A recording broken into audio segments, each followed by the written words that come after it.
You are looking at Julian's pronunciation guide, where we look at how to pronounce better some of the most mispronounced words in the world, like this other curious word. But how do you say what you're looking for today?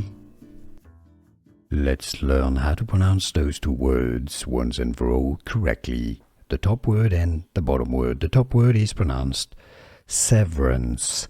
Severance. Severance, the action of ending a connection or relationship, division by cutting or slicing. So that's severance. Now, the bottom word here is pronounced perseverance. So that's quite different. Perseverance is when you persevere, so when you try hard to do something well.